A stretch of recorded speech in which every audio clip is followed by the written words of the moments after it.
போன பாட்டுல பேய்களெல்லாம் பாக்குற பவர் இருக்க இந்த பொண்ணு மந்திரிச்ச ஜபமால பிரஸ்லெட்டை வாங்கி கையில மாட்டிக்கிட்டு ஃப்ரெண்டு கூப்பிட்டாலும் ஏகப்பட்ட ஆவிங்க இருக்கா இருட்டான சந்துக்குள்ள போயிருப்பா. வழக்கமா பேயை பார்த்து நம்மளுதுன்னு பயப்படுவா. ஆனா இந்த தடவை பேய் எல்லாம் இவ கையில இருக்க பிரஸ்லெட்டை பார்த்து பயப்படுதுங்க. அடேங்க அப்பா, அப்ப உண்மையாவே இந்த பிரஸ்லெட் வேலை செய்யுதா? அப்படின்னா இனி எந்த ஆவியை பார்த்து நம்ம பயப்படவே தேவையில்லைன்னு சும்மா வீர நட போட்டு எத்தா முன்னேறி போயிட்டு இருக்க. திடீர்னு ஒரு பெரிய பேய் முன்னால வந்து வழியை மறைச்சுட்டு நிக்குது. ஆடா, நமக்கு என்ன பயம்? அதான் பாதுகாப்புக்கு இந்த பிரஸ்லெட் இருக்கே.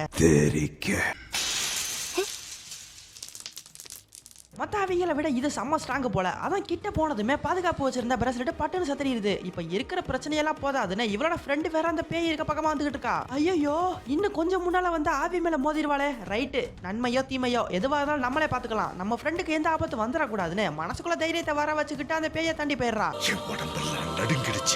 எப்பா, ஒரு வழியா எப்படியோ அந்த 7:30 தாண்டியாச்சு. வாடி சீக்கிரமா வெளியே போலாம். அதுக்கு முன்னாடி கீழே விழுந்தனோட பொம்மையை எடுத்துட்டு போயிருவோன்னு நம்மள பிடிச்சி மறுபடியும் அந்த பேய்கிட்டே தள்ளி விட்டுறா. எனக்குன்னே வருவீங்களாடா? ஏன்ட்ட சரசம் பண்றக்கே ஓட்டாப்பே உங்களை பெற்றுறாங்களா? ஏன்டா அப்படி பட்டறதுலயே வந்து பஞ்சு பண்றீங்க? அடியே, உன்னோட 40 ரூபா பொம்மைக்காக என்னோட விலை மதிப்பில்லாத உயிரோடு ஏண்டி விளையாடுறான்னு கண்ணீர் விட்டு கதறிக்கிட்டு இருக்க. சரி, என்ன பிரச்சனை? நான் உனக்கு நண்பன் மாதிரி எது இருந்தாலும் மறைக்காம சொல்லு. பிரச்சனையே நீதானடா.